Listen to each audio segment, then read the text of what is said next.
From the moment I was born, I could see the souls of the dead. When I was caught talking to the void, my terrified parents thought me cursed. Instead, they poured all their love, wealth, and devotion into Seraphina, the orphan girl they took in, until she became the pampered jewel of House Thornewood. When Seraphina charmed her way into a betrothal with Lord Lucian Aurelius, the handsome heir of the most ancient ducal house in the realm, she became truly untouchable. But fate is a fickle thing. A fortnight before the grand wedding, Lord Lucian fell from his horse in the old forest and never woke. The court healers called it a cursed soul sleep. His body breathed, but his spirit was gone. When House Aurelius came to hold Seraphina to her sacred vow, she laughed in their faces. Nurse a living corpse, I'd rather die. I will not marry a ruined man, not for all his wealth. Lucian's furious soul stood right there in the corner of the great hall, his eyes burning with hatred. Whoever stays to care for me, I will give her a fortune, an estate, gold, freedom, anything just to spine this treacherous viper when I rise. A fortune. My eyes lit up. I lifted my trembling hand. Then, I'll marry him. Every head in the hall turned. Seraphina's mouth fell open, and the dead Lord's spirit stared at me as though I had risen from a grave of my own. I did not care for the title. I did not care for the castle. I wanted the gold. I braced for Seraphina to forbid it. All my life her chief delight had been to thwart me, then drink in my misery. But she only smirked and shoved me forward by the shoulder. You are useless in this house anyway. Go wipe his filth, it suits you. Look at you, throwing yourself at a sleeping man. So starved for a husband you would take a broken one.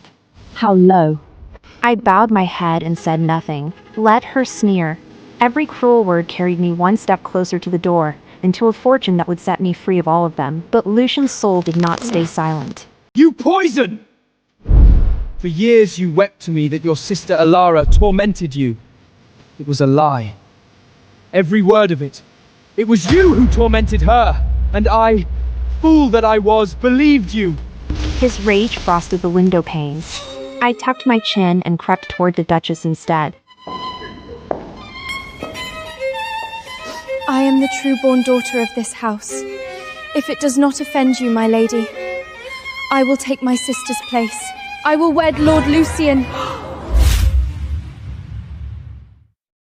The Duchess Cassandra had worn grief like a veil since her son fell.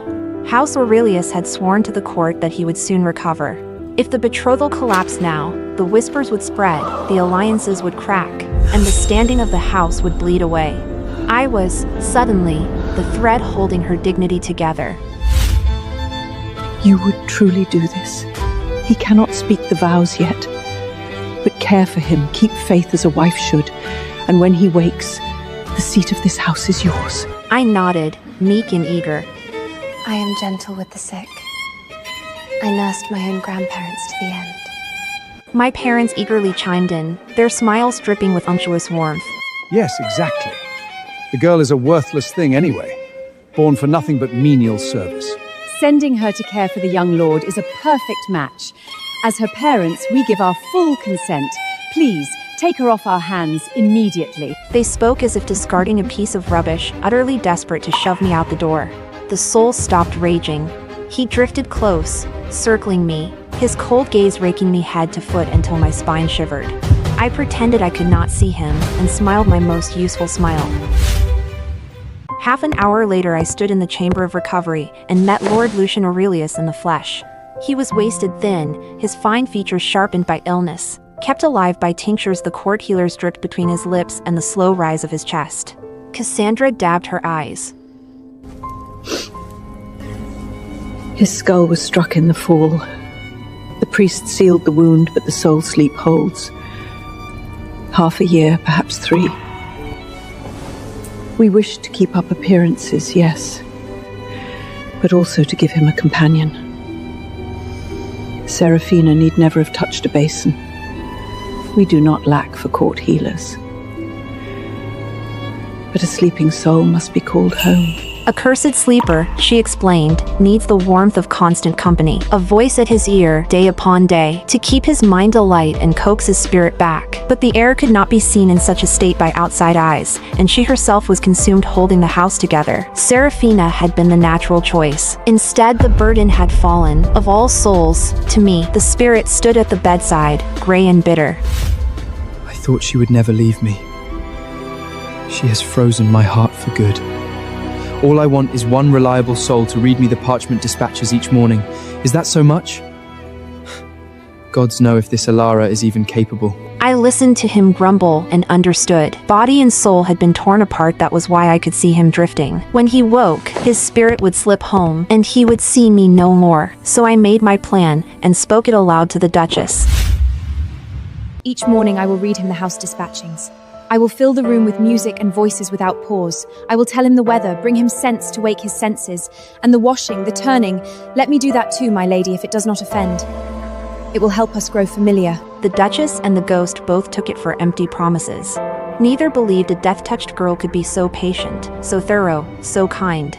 By the next morning, they would learn otherwise. When the Duchess came to the Chamber of Recovery the following day, she stopped in the doorway and stared. I had already shaved Lucian's hollow cheeks smooth, so that he looked less a hollow shell and more a sleeping lord. A traveling minstrel's tune drifted from the corner. On the table, a pot of spiced fruit steeped, its sweetness drowning the bitter reek of healing herbs. I sat at his bedside with a ledger open across my knees, reading the house accounts aloud in a clear, steady voice, pausing now and then to murmur an aside as if he might answer. And in the corner I had built myself a narrow cot, so I need never leave his side, day or night. Cassandra pressed a hand to her mouth.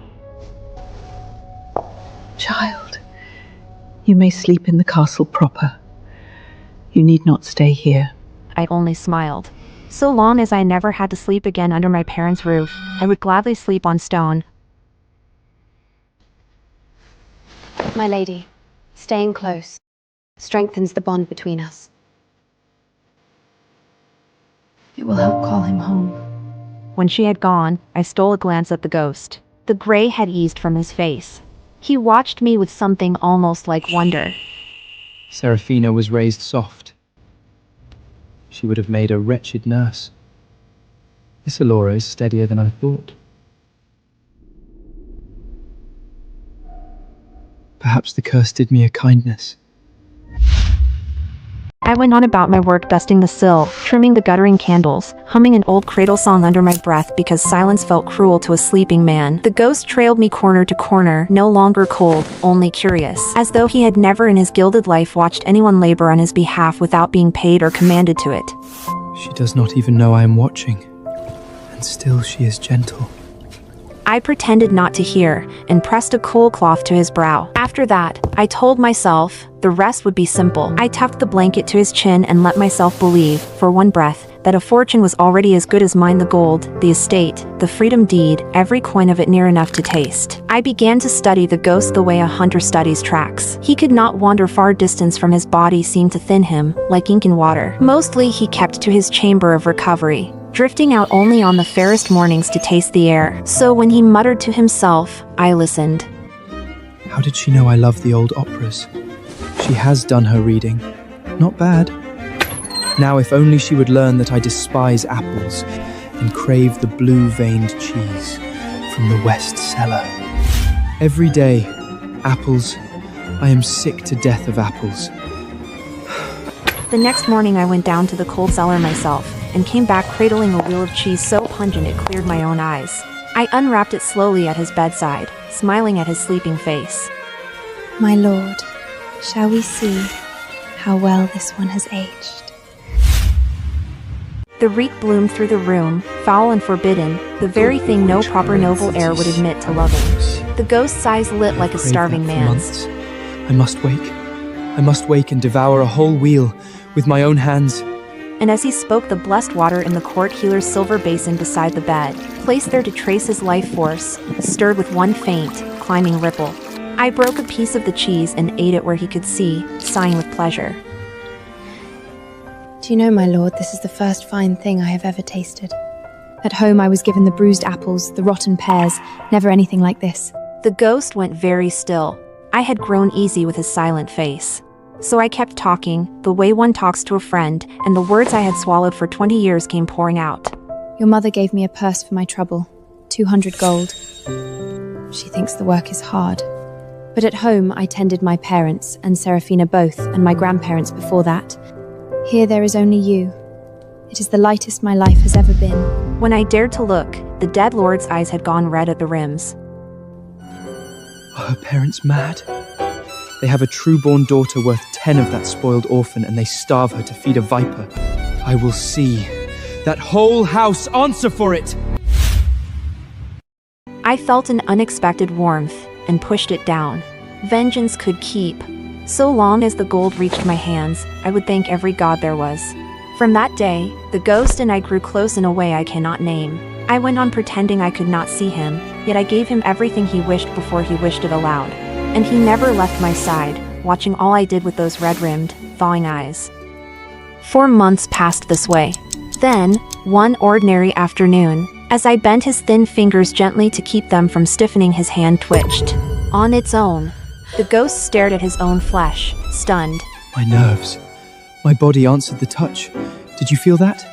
The curse is unraveling. My dawn is coming. I am so close to waking.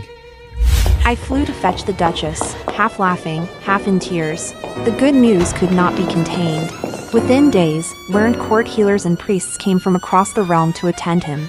And so did Seraphina. She swept into the chamber of recovery, wrinkled her nose at the sleeping lord, and seized my arm hard enough to bruise. They say he's waking. Is it true? When I would not answer fast enough, her palm cracked across my cheek. You think you've climbed into House Aurelius? You think you can look down your nose at me? Elarra, you fool! Strike her back! I will stand behind you! Strike her! When he wakes, you crawl back into the gutter. I will tell him I tended him all along. He loves me. He will marry me, waking or not. The ghost understood before I did. So long as my mind keeps even a shred of this soul's memory, I will never wed her. Then he faltered, and his voice dropped. Never. But will I keep it? When I wake, will the soul's memory and the body's memory truly join? Or will it all wash away and leave me believing lies? If I forget, if I rise and think Seraphina was the faithful one, gods, what then? I rubbed my stinging cheek and felt my own dread answer his. Whether he married Seraphina or a stranger was nothing to me. But if she stole the credit for my 6 months of toil, my fortune would vanish with it. The ghost suddenly brightened. My mother. She has seen Seraphina's true face. She will swear it was you who stayed. As long as she lives, Seraphina cannot rewrite this. But Seraphina was not finished. She went straight to the Duchess and spun her web. You know his heart, my lady. He chose me. When he wakes, will you truly force him to wed some stranger he does not know? He has cheated death. As his mother, you should support his happiness, not meddle in his marriage. And to my horror, the Duchess wavered. She drew me aside, her face heavy with apology. He will not know who tended him in truth. If I say it was Seraphina and they wed as everyone expects, it spares the house a scandal. I will compensate you richly. Only hold your tongue, and no one need ever know it was you. The ghost raged in my ear. Elarra, have you no spine? Why hand your triumph to that snake?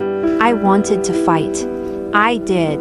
But I had been beaten down since I could walk. With no name, no power, no one at my back, what could I possibly fight with? The ghost looked at me. Cowards! Every single one of you! My own mother trades my future for a piece of gossip. And you just bow your head. Elarra, I will remember the truth on my own. Having swayed the Duchess, Seraphina took no chances. She fed the news to the court herself, summoning scribes and gossiping nobles to the castle gate. Under my devoted care, my beloved lord is waking at last. We shall seal our betrothal the moment he opens his eyes. Soon, I will be Lady Aurelius. I thank you all for your blessings. and the whole realm came to believe that Seraphina's deep, faithful love had worked the miracle. With every court healer's tending and the strength of Lucian's own will, his signs climbed. The color returned to his lips. His breath deepened. Before half a year had passed, the priests laid their hands upon his brow, traded grave looks, and declared his mind whole. He could wake at any hour. The closer that hour drew, the more manic Seraphina's smiles became. She believed she was about to successfully win everything, even though she hadn't cared for him for a single day. Elarra, I pray I remember all of this when I wake. Gods, keep me from forgetting your kindness. Gods, keep me from mistaking that snake for my savior. I prayed for the same, but none of it was mine to command. Then came the morning I woke and the corner of the room was empty. No gray figure, no drifting voice, no cold. I understood at once. He was waking. I cried out for the Duchess and the court healers. Word raced through the castle, and Seraphina swept in with her scribes and witnesses on her heels. Beneath 100 breathless eyes, the priests murmured the waking rites over his still form. A long silence. Then Lord Lucian Aurelius, the sleeper of House Aurelius, slowly opened his eyes.